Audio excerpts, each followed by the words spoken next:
Pagkatapos magtanong sa ilang dumadaan sa gitna ng Yuping Town, nagmaneho si Yang Cheng patungo sa entrance ng Yuping Hotel. Bagamat tinawag itong hotel, ito ay talagang isang tatlong palapag na sulok na restaurant na may dalawang malalaking pulang parol na nakasabit sa pasukan. Puno na ng dumi ang vermilion carpet. Dahil nasa tapat lang ng kalye ang farmer's market, may malansang amoy sa hangin. Pagkababa ni Lin Ruaxi sa kotse, medyo naduduwal siya. Kumunat ang noo niya, pero hindi umimik. Pumasok siya sa hotel kasama si Yang Cheng. Sa lobby ng hotel, nakatayo na sa hagdanan si Wu Liangzo, ang manager ng pabrika na nakasuot ng kulay abong suit, sa hagdan. Nang makita niya si Lin Ruaxi, tumigil siya saglit tulad ng karamihan sa mga tao bago siya nagpakita ng isang nakakabigay puri ng ngiti. Maligayang pagdating, General Lin. Sayang naman at napakaliit ng aming lugar, at wala kaming magagandang kainan. Si General Lin lang ang maari naming i-treat ng pagkain sa mabahong tindahan na ito. General Lin, paki-treat naman kami. Nakita ni Wu Liangzo si Yang Cheng na sumusunod sa likod ni Lin Ruaxi, ngunit hindi niya ito pinansin. Inisip lang niya na si Yang Cheng ay katulong ni Lin Ruaxi. Ngumiti siya kay Yang Cheng sa medyo palakaibigang paraan. Ang isip ni Lin Ruaxi ay napuno ng eksena sa pasukan ng pabrika. Nasa bad mood siya at hindi niya gusto si Wu Liangzo. Hindi siya nagsalita habang nasa daan at sinundan siya sa pinakamalaking pribadong silid sa ikalawang palapag. May 4 na lalaki na naka-formal na damit ang nakaupo sa loob. Isa-isa silang pinakilala ni Wu Liangzo. Sila ay ang Deputy Factory Manager na si Chen Hao, ang Presidente ng Union na si Wang Zi, at ang punong accountant na si Meng Fan. Mayroon ding isang binata na nagngangalang Xiao Liu, na naging katulong ni Wu Liangzo. Ang mga taong ito ay mukhang magaspang, ngunit malamang na dito sila ipinanganak at lumaki. Hindi naman masyadong nagulat si Lin Ruaxi at simpleng binati sila. Nang ipakilala niya si Yang Cheng, sinabi lang niya na katulong at driver niya ito. Napakaluwag ng malaking mesa para sa 6 na tao. Umupo si Lin Ruaxi sa yulunan ng mesa kasama sina Yang Cheng at Wu Liangzo sa tabi niya. Accountant Meng, naipadala mo na ba ang mga account? Tanong ni Lin Ruaxi kay Meng Fan pagkaupo niya. Nagulat si Meng Fan, tila hindi naiintindihan ang nangyayari. It's the factorized account for this year. Di ba ngayon lang kita tinawagan? Nakalimutan mo ba? Pinandilatan ni Wu Liangzo si Meng Fan na may hindi kasiyahan. Tinampol ni Meng Fan ang kanyang noo at nahihiyang sinabi, I'm sorry, General Lin. Ay. Akala ko pupunta ka sa aming maliit na lugar para sa isang inspection, kaya agad akong sumugod. Huwag kang mag-alala, ipapadala ko ito. Sa iyo kaagad pagkatapos ng hapunan. Muling sumimangot si Lin Ruaxi, ngunit hindi na nagtanong pa. General Lin, bagamat mahalaga ang trabaho, kailangan mo pa ring kumain. Naglabas si Wu Liangzo ng 2 bagong bote ng Maotai mula sa counter sa pribadong silid. Marahil ito ay isang bagay na dinala niya mula sa kanyang pamilya. Kung hindi, hindi ito ibebenta ng ganitong uri ng restaurant. Bagamat hindi mahilig uminom si Lin Ruaxi, umiinom pa rin siya ng kaunti. Kung hindi siya bibigyan ng anumang mukha sa mga mababang level na empleyado ng pabrika, pagchichismisan siya ng mga tao. Kaya, hindi siya pinigilan ni Lin Ruaxi at hinayaan si Wu Liangzo na punuin ang kanyang baso. Ngumiti si Wu Liangzo at tinanong si Yang Cheng, Assistant Yang, gusto mo rin ba ng baso? Ikanaway ni Yang Cheng ang kanyang kamay at inilagay ang baso ni Lin Ruaxi sa kanyang harapan. Iinom ako ng alak ni General Lin para sa kanya. Kailangan pa niyang tingnan ang mga account ngayong gabi at mag-isip ng paraan upang harapin ang mga problema ng pabrika. Isa pa, hindi mahilig uminom si General Lin, di ba, General Lin? Hindi inaasahan ni Lin Ruaxi na si Yang Cheng ay magiging maalalahanin na uminom para sa kanya, ngunit marami siyang bagay na dapat harapin ngayong gabi. Kaya naman, tumango siya. Hindi pa huli ang lahat para uminom pagkatapos maayos ang mga usapin ng pabrika. Simpleng kainan tayo ngayon. Maaari mo ring sabihin sa akin ang tungkol sa sitwasyon ng pabrika. Awkward na ngumiti si Wu Liangzo. Sige, next time na lang tayo uminom. Matapos mapuno ng mautay ng iba ang kanilang mga baso, nagsimula silang kumain ng anim. Nakita ni Wu Liangzo na kumain lang ng ilang subo si Lin Ruoxi at nanatiling nakatitig sa kanya. Kaya, naibaba na lang niya ang kanyang chopstick at sinabing, General Lin, hindi mo kami masisisi sa bagay na ito. General Lin, alam mo rin na naging matamlay ang industriya ng pananamit nitong ilang taon, lalo na sa isang pagawaan ng damit na tulad natin. Bagamat mayroon tayong negosyo sa buong taon, marami sa kanila ang hindi na mababawi sa pagtatapos ng taon. Bilang karagdagan, sa nakalipas na 2 taon, Boss Lin, lubos mong pinalawak ang workshop at lumikha ng daan-daang bagong trabaho. Sa mas maraming panloob na empleyado, kailangan nating magtayo ng dormitoryo, cafeteria, at 5 insurance at 1 pondo sa pabahay. Ang aming Yulei International ay isang formal na negosyo, at hindi kami basta-basta maaaring tumanggi na pumirma ng kontrata sa paggawa. Kapag napirmahan na ang kontrata, maraming pera ang kailangang bayaran, at hindi natin ito maitatanggi. Karamihan sa mga empleyado sa aming pabrika ay mga babae, at ang mga babae mula sa ibang lugar ay hindi gumagamit ng contraception. Karaniwan, may iilan sa kanila na kumukuha ng maternity leave bawat buwan. Ngunit ang lokal na pamahalaan ay hindi nangangahas na gumawa ng labis, dahil natatakot silang magdulot ng sama ng loob ng publiko at malantad sa internet. Makakaapekto ito sa imahe ng gobyerno. Kaya lang, gumastos kami ng maraming pera para pakainin ang isang malaking grupo ng mga tao, ngunit hindi sila nakamit sa huli. Isa pa, hindi man lang namin nabawi ang kalahati ng pera, at kalahating taon lang ang sweldo namin ngayong taon. Nababanat na talaga kami. May utang pa rin ang bangko, na 10-10 milyong yuan. Paano ito maibibigay ng ganoon kadali? Gusto kong sabihin sa mga trabahador na iyon na dahan-dahan naming babayaran sila pagbalik namin sa lungsod sa susunod na taon, ngunit iginiit nila na wala silang pera at hindi uuwi. Binasag nila ang kotse ko, at mas inosente kami kaysa sa iba. Patuloy na nagrereklamo si Wu Liangzo, at sa kabilang banda, si Yang Cheng ay nag-iinuman kasama ang katulong ni Wu Liangzo, si Xiao Liu. Mukhang nahihirapan ang factory director mo. Sinampal ni Yang Cheng ang kanyang mga labi. Hindi pa siya umiinom ng tunay na Maotai wine mula nang bumalik siya sa bansa, at talagang masarap ang lasa. Medyo maitim ang balat ni Xiao Liu, at ang accent niya ay parang taga-norte.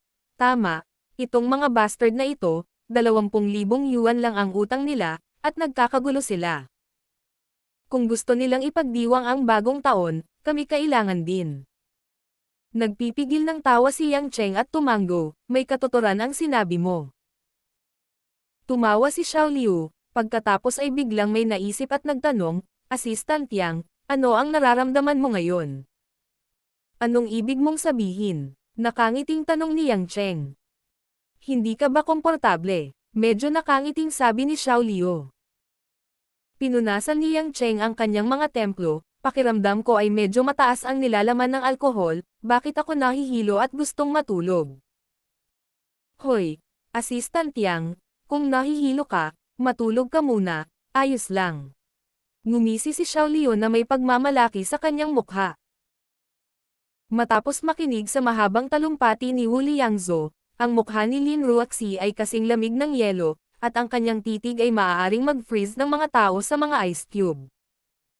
Wu Liangzo, parang hindi ko na kailangan pang tingnan ang mga account.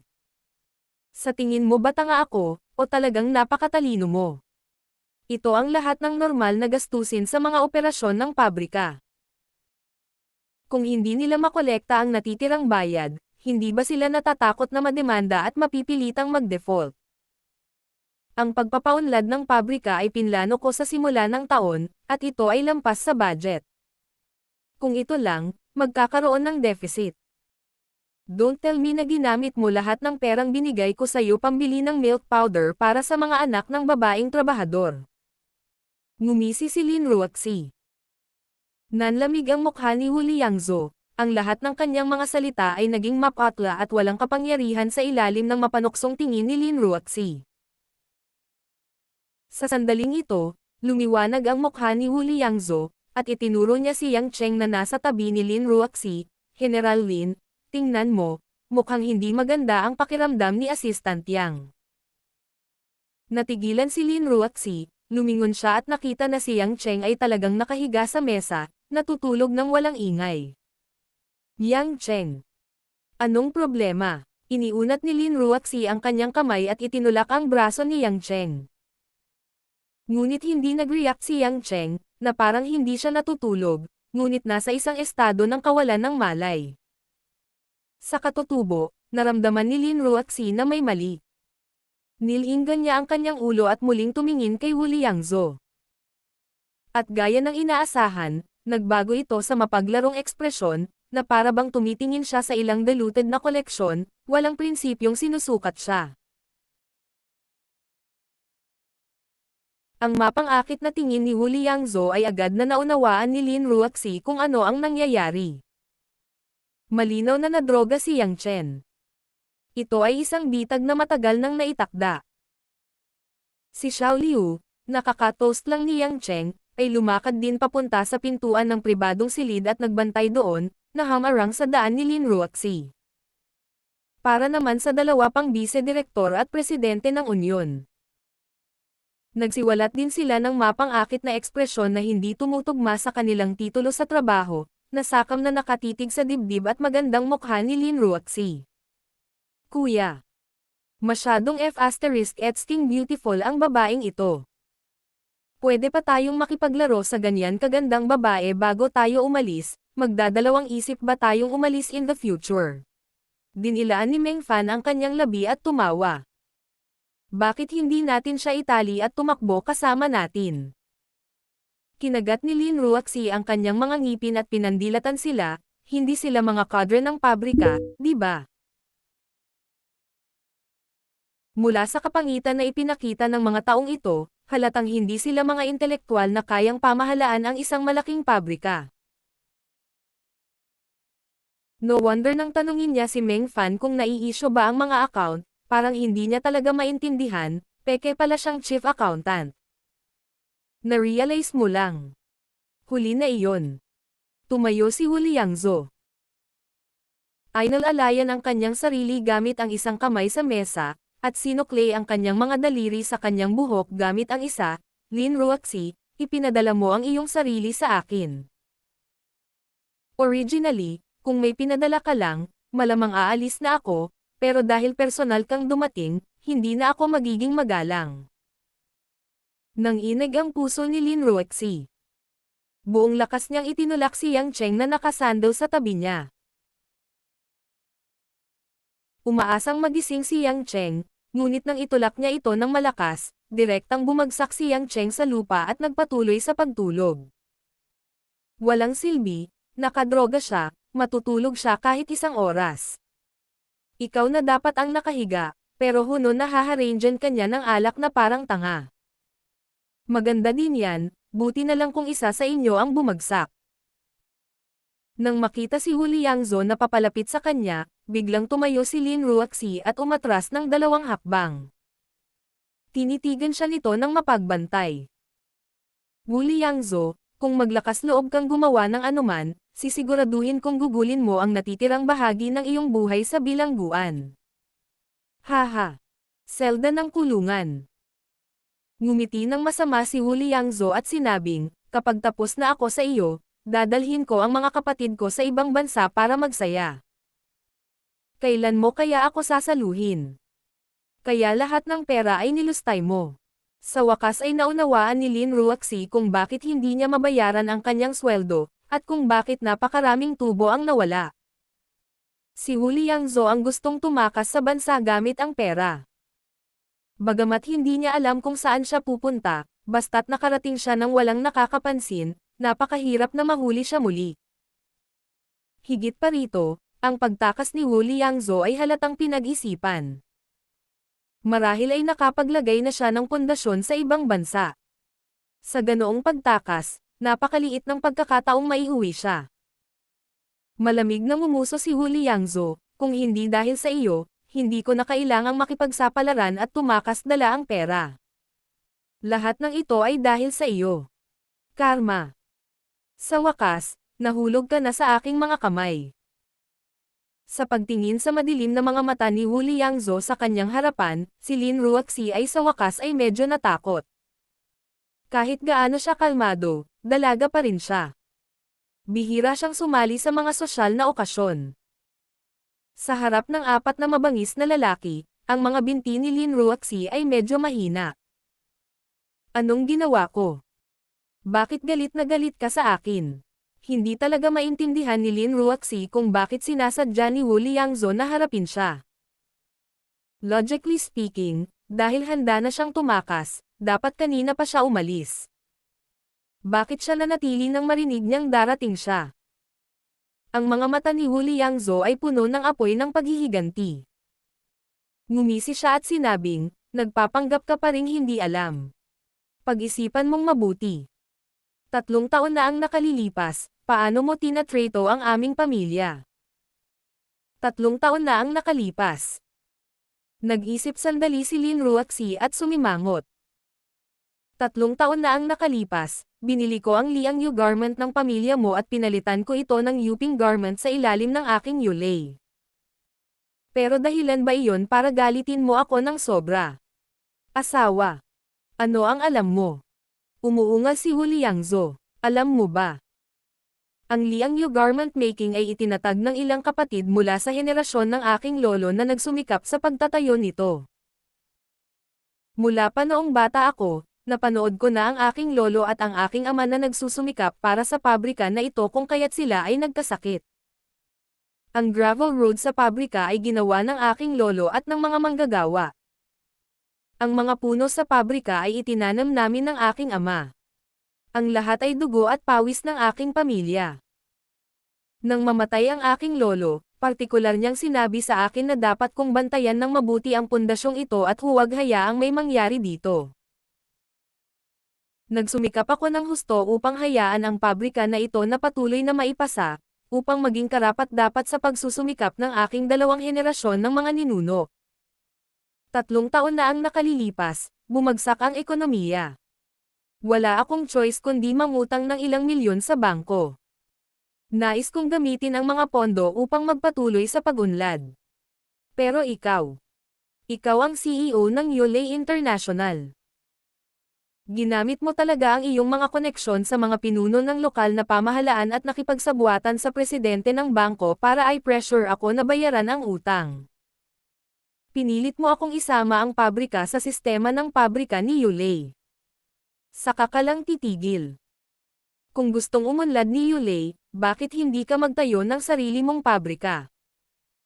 Bakit kailangan mong lunukan ang dugo at pawis ng 3 henerasyon ng aking pamilya? Kinain ba ng aso ang konsensya mo? Alam mo ba na dahil lang sa gusto ng mga pinuno ng gobyerno na pabor sa iyo? Ang alkalde at ang kalihim ng komite ng partido ay pumunta sa aking bahay at pinilit ang aking ama na isama ang pabrika sa Yulei Group. Noon, namatay ang tatay ko sa galit bago matapos ang taon. Bago siya mamatay, sinabihan niya akong huwag kang pahirapan. Sinabi niya na hindi ako mananalo laban sa iyo. Tama, hindi ako mananalo laban sa iyo. Sa lipunang ito, kung sino ang may pera ay ang amo. Hanggat nais ni Yulei na mamuhunan at magpalawak, hindi pa banggitin ang ating maliliit na opisyal ng gobyerno, maging ang mga pinuno ng Zhonghai City ay kailangang magbigay ng mukha sa iyo. Pero ano? Isa ka lang halimaw na kumakain ng tao nang hindi niluluwa ang mga buto. Namula ang mukha ni Wu Liangzhou dahil sa panunumbat. Pagkatapos, malamig siyang ngumiti at sinabing, nagkamali ako. Napakaganda mo, paano ka magiging hayop, maganda rin ngayon. Sa 3 taon na ito, sinubukan kong itago ang halos lahat ng perang kinita ko. Mas malala pa ang pera, sapat na ang perang ito para mamuhay ako ng masaya sa ibang bansa habang buhay. Nawalan ka ng mukha ng pamilya naming Wu.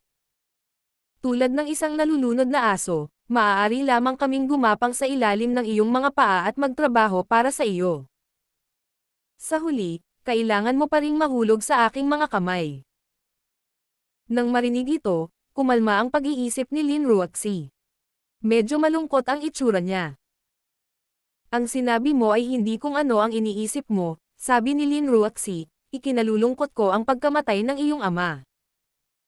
Ngunit, maniwala ka man o hindi, nagpa siya akong bilhin ang pabrika ng iyong pamilya. Noong taong iyon, naisip ko lamang na maliit na iyon. Ang pribadong pabrika tulad ng sa iyo ay mas makabubuti sa ilalim ng Yulei at hayaan kaming pamahalaan ito. At kung ako mismo ang nagtayo ng pabrika, ito ay isang pag-aaksaya ng mga mapagkukunan at hindi mahusay. At kung ito ay itinayo, ang iyong pabrika ay magsasara pa rin. I just wanted to invest as rationally as possible, hindi ko in-expect na dahil sa sinabi ko, ganyan ang pakikitungo sa iyo ng mga pinuno at ng bangko. Hindi iyon ang aking intensyon. Hindi ko rin sila pinilit. Nagkamali lang sila, pero hindi ko alam. Kalokohan lang yan. At the end of the day, kung hindi dahil sa inyo, bakit ganyan ang pakikitungo ng mga asong opisyal sa pamilya ko? Mabangis na sabi ni Wu Liangzo. Ngunit nakita mo ang pag-unlad ng pabrika sa nakalipas na 2 taon. Ayon sa ruta na itinakda ko, ang bilang ng mga empleyado sa pabrika ay tumaas ng higit sa 5 beses. Sa orihinal, maaari ka lamang kumita ng ilang milyon sa isang taon. Ngayon, maaari kang kumita ng higit sa 100 milyon. At ang Yuping Clothing na ang pinakamalaking pabrika ng damit sa bayan. Hindi ba ito ang utang mo sa iyong mga ninuno? Sabi ni Lin Ruoxi. Tumawa ng malakas si Wu Liangzo. Tanga ka ba talaga o nagpapanggap ka? Yuping Clothing, ang gusto ko, lolo ko, tatay ko, ang gusto namin ay Liang Yu Clothing. Liang Yu na damit. Iyan ang pag-aari ng aming pamilya. Ang gusto namin ay ang aming dignidad, hindi iyong mga mabahong makina at magulong pabrika. Alam mo ba ang pakiramdam ng isang anak kapag nakita niya ang sariling ama na nakaluhod sa harap ng bank president? Isa kang cold-blooded at walang pusong di-asteristic na ang alam lang magpalawak at kumita ng pera. Naiintindihan mo ba? Ang kanyang mga salita ay nagpalaki sa mga mata ni Lin Ruoxi, ngunit hindi siya makapagsalita. Hindi niya alam kung paano pabulaanan ang ganoong katawa-tawang pahayag. Sa oras na ito, ang 3 tao na naghihintay sa tabi at nag-iimbot kay Lin Ruoxi ay hindi na makapaghintay pa. Kuya, ano ang masasabi sa ganitong klase ng malaking pamilya, miss? Ni hindi nga siya marunong umutot. Sumakay na lang tayo sa kanya at tumakbo, hindi na ako makapaghintay pa. Tumawa ng masama si Wang Zi. Tumingin si Wu Liangzo kay Lin Ruoxi na umatras na sa kanto at tumawa ng masama, walang kwentang bagay, sa tingin mo ba makakatakas pa siya? Kung gusto niyong gawin ito, gawin mo. Hindi mahalaga kung kayo do it together. Manunood lang ako dito at tingnan kung anong klaseng ekspresyon ang meron ang mayaman at magandang CEO kapag na-F***ned siya ng 2 hoodlums. Ha, tignan mo. Ang sikip pa ng legs niya, baka virgin pa siya. Iyan ay talagang kumikita. I will be willing to live 10 years less. Nang makitang sasampalin na siya ni Meng Fan at Wang Zi, wala nang ibang maisip si Lin Ruoxi. Tumingin siya sa kaliwat kanan, at pinag-isipan pa kung dapat ba siyang tumalon sa bintana. Ngunit ito ang 3 palapag. Kung siya ay tumalon, kahit na hindi siya mamatay, siya ay kalahating baldado. Gayunpaman, mas mabuti pa rin ang pagiging baldado kaysa madungisan ng mga taong ito. Sa oras na ito, isang boses ang nagmula sa likuran ni Wu Liangzo. Hoy kayo, kung gusto nyo magmura, kung gusto nyo kunin ang pera, scram. Bakit ba kailangan nyo pang isipin ang babae ko? Hindi nyo ba ako pinipilit na hindi ako magpanggap? Tulog. Ang atensyon ng apat na tao ay ganap na nakatuon sa tahimik na si Lin Ruoxi. Nang marinig nila ang boses ay napalingon sila sa gulat. Nakita lang nila na si Yang Cheng, na nakahiga sa lupa kanina, ay dahan-daang tumayo. Walang kahit kititing na bakas ng pagkalito sa mukha niya, na para bang ayos na siya. Ungol lang siya nang walang magawa. Ikaw. Ikaw. Ikaw. Paano mo? Itinuro ni Meng Fan si Yang Cheng, hindi makapagsalita. Paano ang bilis mong nagising? Bahagyang ngumiti si Yang Cheng, ang pangunahing dahilan ay nag-expire na ang gamot na binili ninyo, kaya hindi halata ang epekto. Isa pa, ang iyong kakayahan sa pag-arte ay masyadong masama. Mukha kayong mga hoodlum, hindi mga kadra. Tignan mo ang mga mukha mo, kasing kulit ng mga naglalagay ng mga stall sa kalye. Hindi ka mukhang accountant sa isang opisina. Bilasan mo, hulihin mo siya. Naging balisa si Hu Liangzhou at mabilis na inutusan silang tatlo na pigilan si Yang Cheng. Si Xiao Liu, na nagbabantay sa pinto, ay sumugod din, na gustong ibagsak si Yang Cheng. Gayunpaman, ang mga taong ito ay natural na hindi tasa ng tiyan ni Yang Cheng. Matapos tiyak na mawalan ng malay silang lahat, dahan-daang naglakad si Yang Cheng papunta sa harapan ni Lin Ruoxi, na ang mukha ay nababalot ng malamig na pawis. Inabot niya para kurutin ang malamig na kamay ni Lin Ruoxi at nagtanong, talagang natakot ka, tama? Okay lang, nandito ako. Noon lamang bumalik sa katinoan si Lin Ruoxi. Bagamat nagtataka siya kung bakit biglang nagising si Yang Cheng, tinitingnan ang sitwasyon sa harap niya, sa wakas ay nakahinga siya ng maluwag. Para siyang naglakbay sa pintuan ng impyerno. Ayos lang ako.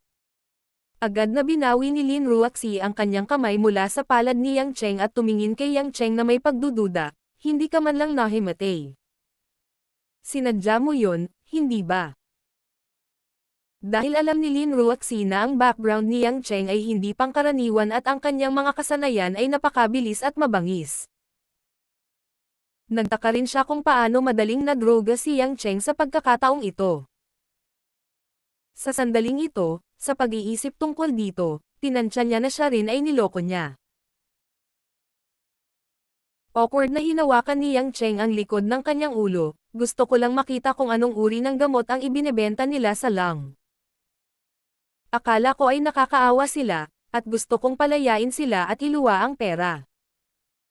Ngunit ngayon, sa tingin ko mas praktikal para sa kanila na makulong.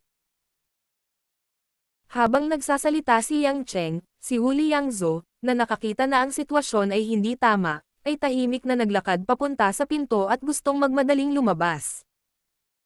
Gayunpaman, paano siya hahayaan ni Yang Cheng sa kanyang paraan? Sa isang pag-iwas, sinipa na siya ni Yang Cheng sa lupa bago pa makapag-react si Hu Liangzhou. Kasunod nito, muli niyang sinipa si Hu Liangzhou. Kahit na ito ay isang mahusay na galaw, si Hu Liangzhou ay nahimatay pa rin sa sipa. Nang makitang muli ang nakakatakot na lakas ng lalaking ito, hindi na nagulat si Lin Ruoxi gaya noong unang pagkakataon. Pagtingin sa apat na walang malay na lalaki sa lupa, bumantong hininga siya, hayaan mo silang manatili dito.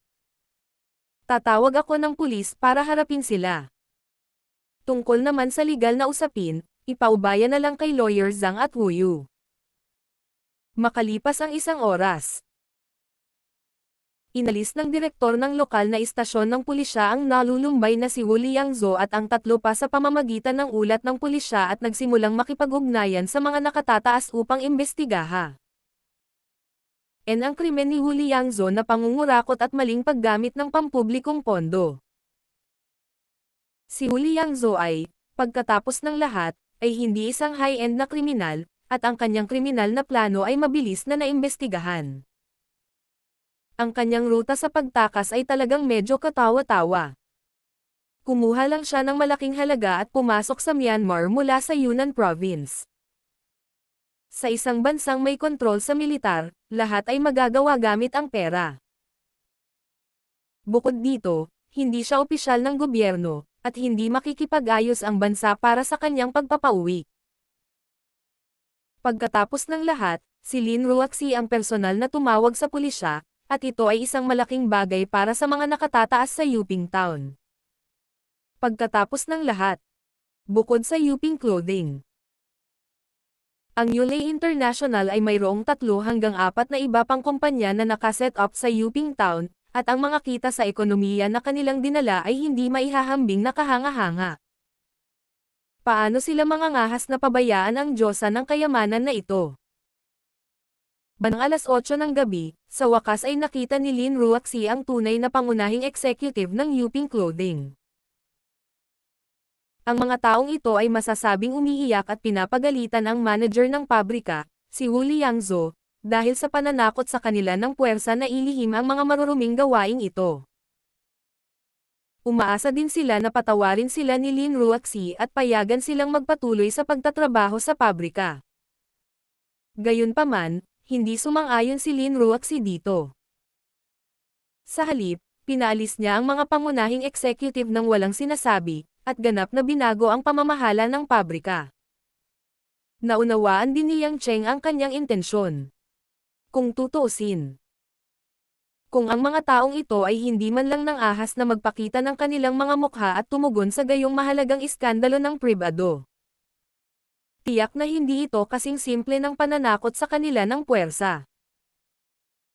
Dapat mayroong iba pang mga personal na dahilan, at mahirap igarantya na makakakuha din sila ng bahagi ng mga kita.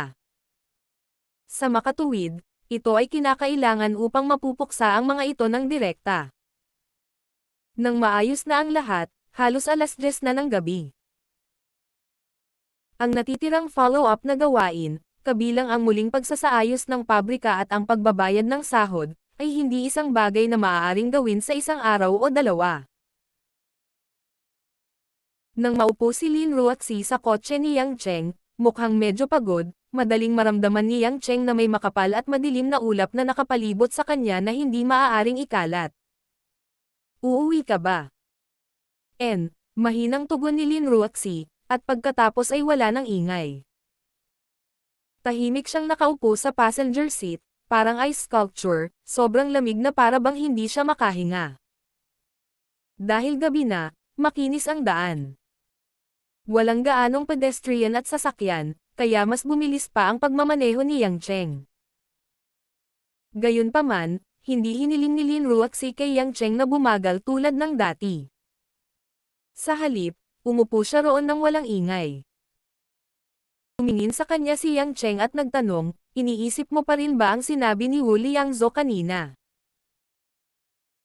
Hindi alam kung hindi ito narinig ng malinaw ni Lin Ruaxi, ngunit gumawa siya ng, na tunog, na parang inamin niya ito at nagtanong. Alam mo ba kung bakit malinaw na narinig ko na pinagalitan kanya, pero hindi agad ako nakabangon at binugbog sila? Tanong ni Yang Cheng. Hindi mo ba naisip na nakakaawa ang taong iyon? Casual na sabi ni Lin Ruaxi. Ngumiti si Yang Cheng at hindi ito itinanggi. Sinabi niya sa kanyang sarili, sa katunayan, mula sa pananaw ni Wu Liangzhou, mayroon siyang dahilan para kamuhian ka. Ang ating bansa ay ipinamana sa libu-libong taon sa mundong ito. Bagamat marami sa mga bagay na itinuturing nating maluwalhating mga tradisyon ay hindi namamalayan at dahan-daang inabandona, marami pa ring nakaugat na likas na katangian na mahirap burahin. Halimbawa, ang pagpapatira sa lupain at pagbibigay karangalan sa ating mga ninuno.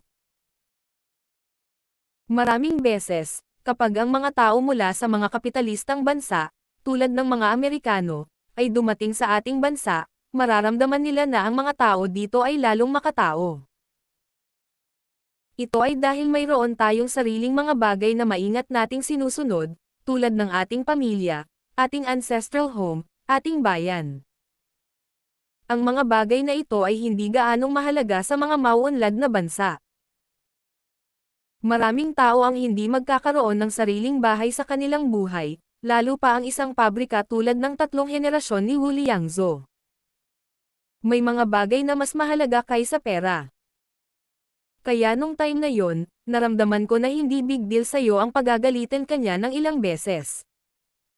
Siyempre, ito ay nasusukat lamang sa aking mga halaga. Tahimik na ibinaling ni Lin Ruaxi ang kanyang ulo at sumulyap kay Yang Cheng. Sa madilim na sasakyan, naaninag ang kulay kahel na ilaw ng BMW sa pamilyar na mukha ng lalaki. Ang ordinaryong mukha na iyon, sa kanyang mahinahong pagsasalaysay, ay talagang nagparamdam sa kanya ng kaunti. Hindi napigilan ni Lin Ruaxi na magtanong, "So, ano ang gusto mong sabihin?" Actually, hindi naman malaking dahilan. Siguro dahil lumod at complicated ka, hindi mo na naisip. Sa tingin ko, ang ginawa mo ay talagang nagpahirap sa pamilya ni Wu Liangzhou sa loob ng 3 henerasyon. Ngunit sa parehong oras, magkakaroon ng hindi mabilang na mga pamilya na magpapasalamat sa iyo mula sa kaibuturan ng kanilang puso. Naisip mo na ba ang tungkol sa mga migranteng manggagawa na nagmula sa libu-libong milya ang layo upang magtrabaho? Yung mga pamilya ng migrant workers. Wala silang anumang kaalaman o koneksyon sa kultura. Sa hindi pamilyar na lungsod na ito, kahit na sa isang maliit na bayan sa gilid ng lungsod, sila ay isang malungkot na grupo. Hindi ito ang kanilang bayan. Walang mga kamag-anak, walang tahanan, at ang ilang mga tao ay walang kahit na legal na pagkakakilanlan. Ang mga taong ito ay gustong suportahan ang kanilang sarili at kahit na magpakasal at magkaroon ng mga anak. Ang kailangan nila ay trabaho. At ang pabrika ng orihinal na pamilyang Wu ay walang kakayahang tumanggap ng halos 1,000 manggagawa ng sabay-sabay. Kapag kinuha mo ang pabrika na iyon at pinangunahan mo itong lumago, magkakaroon ng matatag na trabaho ang mga taong iyon. Nakita mo ang sitwasyon ng mga taong iyon sa pasukan ng pabrika. Kinaladkad nila ang kanilang mga pamilya para lang humingi ng kalahating taon na sweldo. Nagpakita lang sila at may hawak na porcelain bowl para kumain. Talagang isinuko nila ang kanilang tinatawag na dignidad sa pag-asang makakuha ng survival capital na pag-aari nila. Para sa gayong grupo ng mga tao, hindi sapat ang social security na ibinigay ng Estado. Dahil hindi sila mga taong marunong magpatakbo ng negosyo. Sa pamamagitan lamang ng pagbibigay ng mga matatag na trabaho na maaaring humantong sa kanila na patuloy na umunlad ay ang pinakamahusay na pagpipilian. At ikaw, tiyak na taong iyon. Kaya, ang iyong ginawa ay isang mahusay at walang kapantay na mabuting gawa. Bagamat pinabayaan mo ang pamilya ni Wu Liangzhou, ang iyong mga aksyon ay karapat-dapat sa kanila. Maraming iniisip ang bumungad sa mga mata ni Lin Ruaxi. Unti-unti, naging malinaw. She chuckled, nabihira sa kanya. "Are you trying to enlighten me?" Nagkibit-balikat si Yang Cheng. "I'm just expressing my opinion. After all, there are always good and bad people. It's impossible to cover everything. Nothing is absolute." Habang sinasabi niya iyon, agad na sinamantala ni Yang Cheng ang pagkakataon at sinabing may kaunting pananabik, "Darling Ruaxi, sa tingin mo ba ay may kabuluhan ang sinabi ko?" Sa tingin ko ito ay gumagawa ng maraming kahulugan. Halimbawa, noong sinabi kong gusto kong makipaghiwalay sa iyo noong nakaraan, tiyak na may mali sa utak ko. Ito ay kapareho ng mga kalamangan at kahinaan ng iyong pagkuha ng pabrika. Walang ganap. Hindi maaaring maging perpekto ang mga tao. Pretuhin lamang ang mga salitang iyon bilang mga umutot at hayaan ang lahat. Paano kung magkasundo tayo? Sa pagkakataong ito, nang marinig niyang sinabi ni Yang Cheng na gusto niyang magkasundo, hindi na umiwas si Lin Ruaxi. Kung tutusin, nabanggit na ito ni Yang Cheng dati.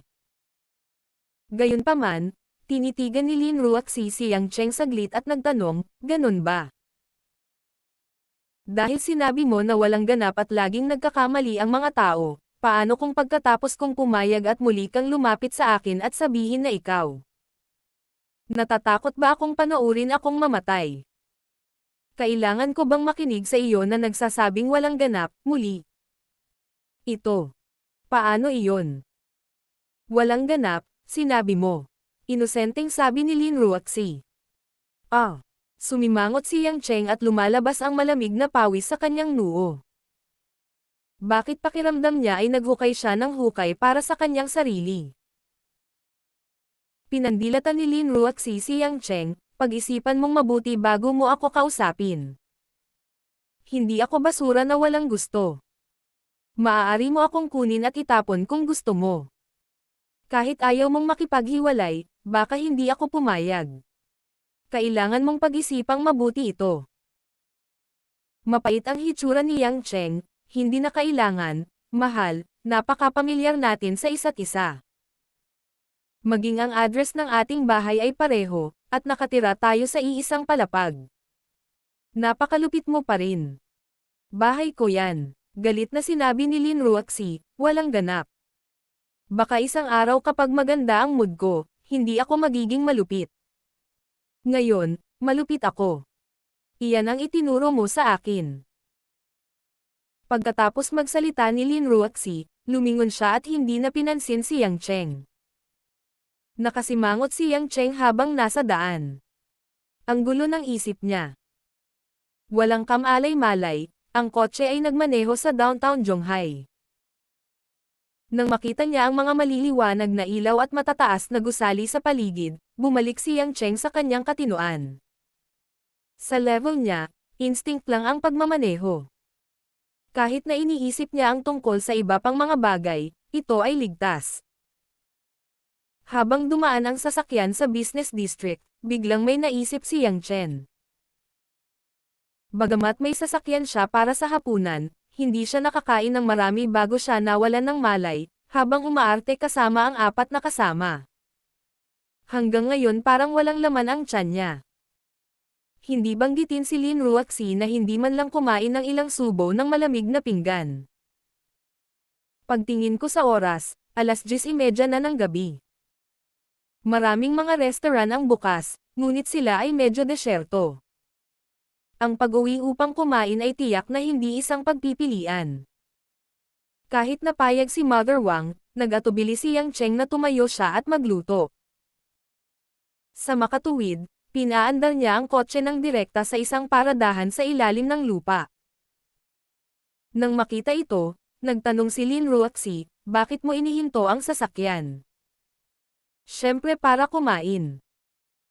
Hindi ka kumain ng marami. Hindi ka na makakabalik sa pagtulog ng gutom, casual na sabi ni Yang Chen. Nakaramdam nga ng kaunting gutom si Lin Ruoxi, ngunit hindi niya naisip na kumain kasama si Yang Cheng sa gabi. Nakaramdam siya ng kaunting kakaiba sa kanyang puso, ngunit hindi niya ito ipinakita. Naglalakad sa kalye, si Yang Cheng ay naghahanap ng isang restaurant na dahan-dahan sa harap. Maingat siyang nakatingin na parang naghahanap ng mamahaling kayamanan. Sumunod si Lin Ruoxi sa likod na may malungkot na mukha. Kumpara sa ibang mag-asawang magkatabing naglalakad, palaging hindi bagay ang kakaibang kombinasyon ng dalawa. Bukod dito, dahil hindi maitago ni Lin Ruoxi ang kanyang magandang ugali, halos lahat ng taong dumadaan ay nakatingin sa kanila na nagtataka. Dahil dito, nagkaroon ng gana si Lin Ruoxi na umakyat at maglakad kasama si Yang Cheng. Masyadong awkward. Hoy, nakahanap ka na ba ng restaurant? Humanap ka na lang ng random. Hindi mapigilan ni Lin Ruoxi na magreklamo. Tumigil si Yang Cheng at lumingon na may ngiti. This is the first time I came to a formal restaurant with you alone.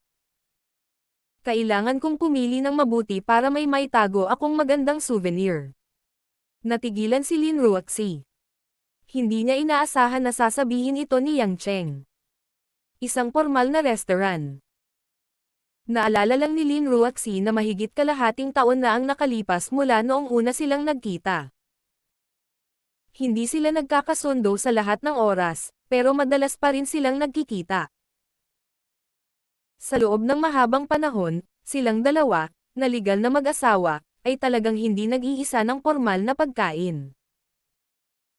Kung meron man, noon lang nagkasakit si Mother Wang, at dinala siya ni Yang Cheng para kumain ng crayfish. Ngunit sa pag-iisip tungkol dito, sa isang maliit na tindahan, hindi naisip ni Yang Cheng na ito ay isang formal na restaurant. Kung tungkol sa petsa ng pelikula, hindi ito isang pagkain, ngunit isang cake. Medyo napahiya din si Yang Cheng. Namula siya at sinabing, "Actually, noong naghahanap ako ng restaurant ngayon lang, napag-isipan ko na. Parang hindi naman ako kaibig-ibig na lalaki. I think it's reasonable for you to be so fierce to me." Habang nag-uusap sila, nakita ni Yang Cheng ang isang hangbang restaurant sa harap nila. Ang magaan at masasarap na pagkain ay dapat na paborito ni Lin Ruoxi. Walang masyadong tao sa restaurant, at medyo tahimik. Hindi niya gaanong pinansin ang ekspresyon ni Lin Ruoxi at ikan-away ang kanyang kamay. "Let's go to that one. Bilisan mo pumasok bago pa sila magsara." Silang dalawa ang huling dalawang customer sa restaurant, ngunit nakangiti pa rin silang tinanggap ng waiter. Pinaupo niya ang dalawa sa tabi ng bintana at nag-order. Alam ni Yang Cheng na hindi mahilig mag-order si Lin Ruoxi, kaya umorder siya ng fish soup ni Auntie Song, longjing prawns, gladioles, at steamed pork na may tuyong gulay. Pagkatapos, hiniling niya sa kusina na gawin muna ang mga ito. Nakaupo sa mesa, magkaharap, hindi alam ng dalawa kung ano ang dapat pag-usapan. Si Lin Ruoxi ay palaging isang tahimik na tao. Ibinaba niya ang kanyang ulo at hindi umimik, ngunit hindi siya nakaramdam ng hindi komportable. Ngunit nang tahimik si Yang Cheng, ang kanyang isip ay napuno ng lahat ng nakaraan at ang mga alaala sa pagitan nilang dalawa. Noong gabing iyon sa bar, ang marubdob na halik na parang pandikit, ang gabi ng matagal na kalungkutan. Sa balkonahe ng kafe, ang katigasan ng ulo ng pagharap sa kamatayan at pagpipilit na pakasalan siya. Ang kawalan ng kakayahan at katatagan sa mukha ng kanyang walang pusong ama. Ang cute ng nakahiga sa hospital bed at palihim na kumakain ng glutinous rice balls. Ang kahihiyan ng pagtatago kapag bumili siya ng mga libro. Ang lamig ng paggastos ng maraming pera nang walang takot nang tumayo siya para sa kanyang mga empleyado. Ang pagiging mapaglaro kapag naglagay siya ng bitag para makapasok siya sa trabaho. At ang pagiging mapagpasyahan at lamig nang sirain niya ang kanyang kalaban. At ang kahinahunan at tamis ng kaharap niya ang mga bata. At ang mabigat na pasanin ng kanyang kapalaran, ang magandang figure na nagpumiglas, nag-alinlangan, nag-iisa, at nagsara ng sarili. May mga nagsasabi na ang mga babae ay diamante. Hindi mo malalaman ang kanilang tunay na kinang nang hindi pinapakintab ang mga ito. Biglang napagtanto ni Yang Cheng na ang kanyang orihinal na iniisip ay medyo katawa-tawa. Si Lin Ruoxi ay si Lin Ruoxi. Hindi siya magiging ibang tao sa isip niya. Siya ay natatangi, tulad ng walang brilyante sa mundo na magkakaroon ng parehong pattern pagkatapos ng bully. Napakakomplikado niya na hindi maintindihan ng mga tao, ngunit pinahirapan din siya nito na huwag isipin ang tungkol sa kanya. Marahil, kahit siya ay hindi alam na ang ilang damdamin sa mundo ay walang pinanggalingan at may katapusan lamang. Walang kamalay-malay, habang nag-iisip si Yang Cheng, nakahain na ang mga pagkaing in-order niya. Dinampot ni Lin Ruoxi ang kanyang chopstick, kinuha ang isang maliit na gladioles, at inilagay ito sa kanyang bibig upang nguyain. Nang makitang si Yang Cheng ay tahimik na nakatingin sa kanya, bahagyang namula ang kanyang maselang mukha. Buti na lang at walang tao sa restaurant kaya hindi masyadong awkward. Ano bang problema mo? Kumain ka. Di ba sabi mo gutom ka? Medyo hindi komportable si Lin Ruoxi sa kanyang tingin. Lalo na ang matinding emosyon na patuloy na lumalabas sa mga mata ni Yang Cheng, na nagpabagabag sa kanyang pakiramdam. Nagdesisyon ba siya? Huminga ng malalim si Yang Cheng at sinabi sa mabigat na tono. Ruotsi, bagamat sinabi ko na walang ganap, sa palagay ko ang ilang mga bagay, kahit na hindi ganap, ay nakapirmi na sa puso ng mga tao. Anong ibig mong sabihin? Anong klaseng lalaki ako sa tingin mo? Nakangiting tanong ni Yang Cheng. Ikaw ang tinutukoy ko, hindi ang babaeng nakatira sa iisang bahay, hindi ang amo sa kumpanya, at hindi ang babaeng nakipagtalik dahil sa isang aksidente. Nagsasalita lang ako. Tungkol sa isang purong babae. Anong klaseng lalaki sa tingin mo ako? Ang mga chopstick sa kamay ni Lin Ruotsi ay bahagyang nanginginig, at hindi niya ito hinawakan ng mahigpit, kaya nahulog ang mga ito sa mesa. Tiningnan niya ang taos-pusong mga mata ni Yang Cheng na may komplikadong ekspresyon, ngunit wala siyang sinabi. Nakita ni Yang Cheng na ayaw sabihin ni Lin Ruotsi, kaya natawa siya sa sarili niya. Kung ayaw mong sabihin, ako na mismo ang magsasabi. Saglit na nag-isip si Yang Cheng, pagkatapos ay dahan-daang sinabi ito na para bang may pinag-uusapan siyang hindi nauugnay sa kanya. Nawalan ako ng mga magulang noong bata ako. Hindi ko alam kung iniwan nila ako o iniwan. In short, wala akong pinalaki sa pamilya, wala rin akong background o bloodline. Kung mayroon akong ilang mga karanasan na hindi nararanasan ng mga ordinaryong tao, ako ay magiging hindi mahalata gaya ng isang daga sa isang kanal. Hindi tulad mo, na ipinanganak na may isang dakilang lola at naging CEO ng isang multinational na kumpanya sa sandaling nagsimula kang magtrabaho. Hindi naman ako gwapo, syempre hindi naman ako pangit. Ngunit kapag tumayo ako na may kagandahang tulad mo, ako ay tulad ng panlabas na shell ng bato sa isang hilaw na jade na pinutol. Walang makakapansin sa akin. Tungkol naman sa antas ng aking edukasyon, hayaan mong sabihin ko sa iyo ang totoo. Hindi pa ako nakakapasok sa paaralan. Ang aking Harvard diploma ay pinilit sa akin. Maaaring hindi ka naniniwala sa akin, ngunit hindi ko kailanman hinawakan ang bagay na iyon bago ako sumali sa kumpanya. Balita ko nag-skip ka ng grade nung nasa school ka. Hindi ko nga alam ang ibig sabihin nun. Hindi na kailangang banggitin ang aking ambisyon. Wala naman akong ambisyon. Kung ang pagkain at paghihintay na mamatay ay isang ambisyon, kung gayon sa palagay ko ay mas marangal ako. Gusto ko pang yakapin ang mga dilag habang kumakain. Kung ikukumpara sa mga negosyanteng tulad mo, na nagdadala ng trabaho sa libu-libong tao at nagpapalakas ng ekonomiya, isa talaga akong scum. Pagkatapos ay dumating ako sa tanong ng aking damdamin. Sasabihin ko sa iyo ang totoo, marami akong ginawang katawa-tawa noong nasa ibang bansa ako. Sa maraming pagkakataon, maaaring magkaroon ako ng ilang babae sa isang araw.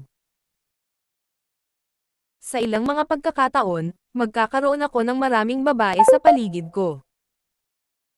Pagkabalik ko sa China, gusto kong tumira at taos-pusong gustong humanap ng babaeng makakasama.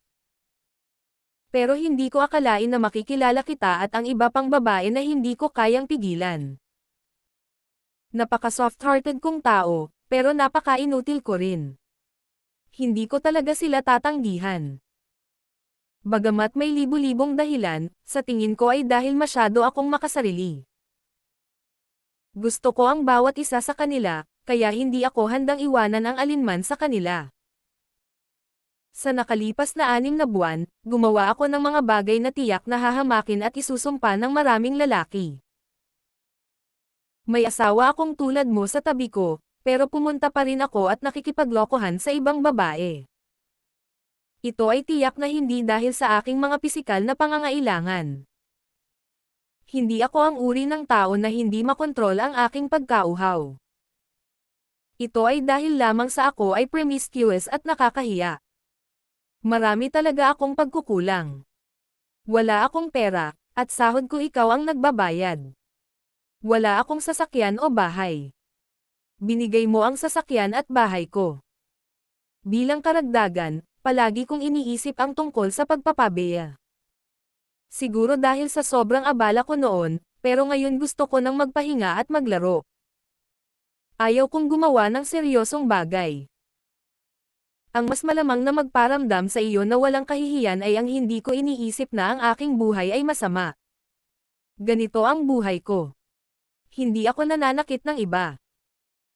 Paminsan-minsan, kung gusto mong gawin ko ang isang bagay, tiyak na gagawin ko ito para sa iyo. Pero para sa akin, hehe, tinatamad akong gumalaw. Sa puntong ito, huminto si Yang Cheng at inayos ang kanyang mga iniisip bago nagpatuloy. Kung gusto mong pag-usapan ang tungkol sa aking mga kalakasan, sa tingin ko ay hindi na kailangan. Ang pakikipag-away at kung ano-ano pa, kahit na ito ay isang lakas, maaari itong takutin ang mga tao hanggang sa mamatay. Napakamura ng mga sigarilyo ko, 2 yuan lang ang isang pakete. Hindi ko sila madalas naninigarilyo, at mas mura pa kapag umiinom ako ng alak. Hindi ako adik. Tungkol naman sa sugal, kahit sumugal ako, siguradong mananalo ako, pero hindi ako interesado. Saglit na nag-isip si Yang Chen, ngunit wala siyang maisip sa ngayon. Nakangiting mapait na sabi niya, yun nga lang eh. Parang bulok na talaga ako, di mo ba? Minsan pakiramdam ko, nalilito ako. Bakit ganito ang buhay ng mga nasa 20s? Walang buhay, sa tuwing nakikita kitang nagsusumikap, pakiramdam ko ay nasa ibang mundo tayo. Tama na. Biglang tumayo si Lin Ruaxi at kinuha ang kanyang handbag. Ang kanyang mga mata na hugis almond ay nanlilisik kay Yang Chen, na parang may malamig na hangin na dumaan. Bahagyang namumula ang kanyang mga mata, at itinikom niya ang kanyang mga ngipin na parang gusto niyang titigan si Yang Chen.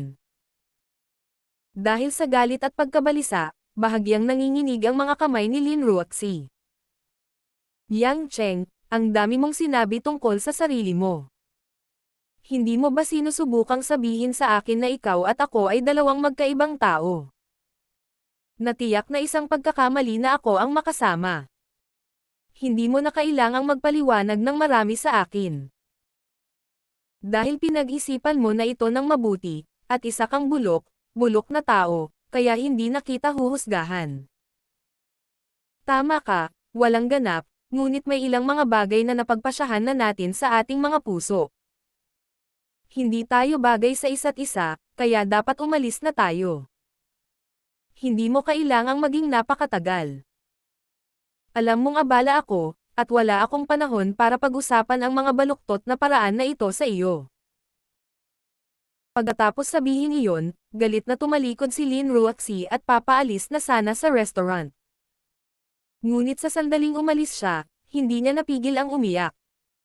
Napuno ito ng lahat ng uri ng mga haka-haka at inaasahan.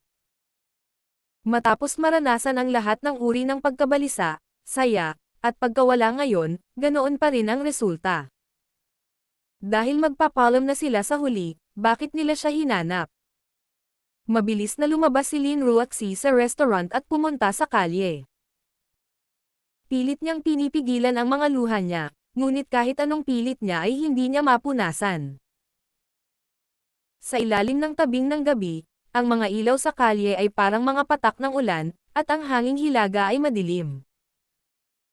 Ang mga tao ay dumarating at umaalis, at ang mga sasakyan ay dumadaan sa kanya paminsan-minsan. Halos hindi maiwasang mapatingin ang mga tao sa napakagandang babaeng ito na walang tigil sa pag-iyak, pero walang biglang aakyat para aliwin siya. Ito ay isang pakiramdam ng distansya. Kahit nakakaawa, nakakatakot. Sumuko si Lin Ruaxi sa pagpahid ng kanyang mga luha. Simula bata pa lang ay halos nakalimutan na niya kung paano umiyak. Ngunit pagkatapos na makilala ang taong ito, palagi siyang umiiyak sa kanyang puso, at ang mga luha ay nahulog mula sa kanyang mga mata. Ngunit sa huli, parang sinusubukang mangisda ng buwan sa tubig. Gayunpaman, Nang si Lin Ruaxi ay nagpaplanong lumayo sa taong ito at humanap ng isang liblib na sulok para umiyak mag-isa, si Yang Cheng ay biglang sumugod palabas. Sa pagtingin sa figure na malapit ng lumayo, huminga ng malalim si Yang Cheng at biglang sumigaw. Lin Ruaxi. Napakabulok na tao, nasa ibang mundo ako kasama mo. Ang ganitong uri ko. Pwede ba kitang magustuhan? Gatlang M panipi. Sa kalye, para bang natatakpan ang tenga ng lahat sa biglaan at kakaibang pagtatapat na ito. Tila huminto ang oras sa sandaling ito. Nangingilid ang mga luha ni Lin Ruaxi sa hangin. Ang kanyang buong katawan ay tila na-freeze sa lugar, na nagiging isang kahoy na figure. Nakatayo sa kalye, hindi siya makagalaw kahit isang pulgada. Hindi lumingon si Lin Ruaxi. Bagamat maingay pa ang kalsada, naririnig niya ang boses ng lalaki na papalapit sa kanya. Ito ay napakalakas, napakalakas. Dalawang braso ang dahan-daang pumulupot sa balikat ni Lin Ruaxi mula sa likod, niyakap ng mahigpit ang kanyang buong itaas na katawan. Parang nagsasanib silang dalawa sa isa. Umiiyak pa rin si Lin Ruaxi. Pakiramdam niya ay nawala na ang buong mukha niya ngayong gabi, ngunit paanong hindi siya maiiyak. Ang naglalagablab na init sa likod nila, ang pamilyar na amoy ng lalaki, at dinig na dinig nila ang malakas na tibok ng puso ng isa't isa. Sa sandaling ito, sa kanilang dalawa lang ang buong mundo. Biglang nagmula sa paligid ang kaunting palakpakan, at may kaunting sipol at tagay ng papuri. Kasunod nito, mas maraming tao ang nagsimulang tumawa at nagpalakpakan. Ang buong kalye ay napuno ng masigasig na palakpakan, na para bang ito ay nasa isang teatro. Huwag. Huwag mo akong yakapin. Pinagtatawanan tayo ng lahat. Then tell me, pwede ba kitang magustuhan? Paano ka magtatanong ng ganyan sa isang tao? Hindi kita bibitawan kung hindi mo sasabihin sa akin. Kinagat ni Lin Ruaxi ang kanyang cherry lips at ibinaba ang kanyang ulo. Ang kanyang mga mata ay parang tubig sa bukal, at naglabas siya ng halos hindi marinig na tunog. Ano? Hindi kita marinig. Nagkunwaring sabi ni Yang Cheng.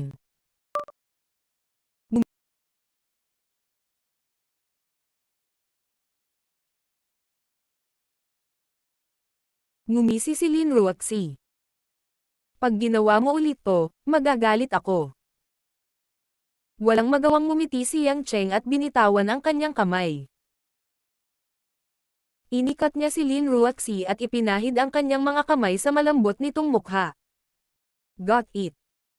Bakit parang nahihiya ka pa sa ganyang matandang mag-asawa? Umuwi na tayo, wifey. Habang nagsasalita siya, hinawakan ni Yang Cheng ang kamay ni Lin Ruaxi at naglakad patungo sa garahe. Pero hindi ka pa kumakain. Nagmamadaling sabi ni Lin Ruaxi. Ikan-away ni Yang Cheng ang kanyang kamay. Busog na ako sa pagyakap lang sayo. Bakit kailangan kong kumain? Paano naman ako? Ipagluluto kita pagbalik natin. Nagpout si Lin Ruaxi at nagpipigil ng tawa. Sa sigaw ng isang grupo ng mga dumadaan, mabilis siyang naglakad papunta sa garahe kasama si Yang Cheng. Ang isang kamay niya ay mahigpit na hinawakan ni Yang Cheng. Sa unang pagkakataon, ayaw bitawan ni Lin Ruaxi.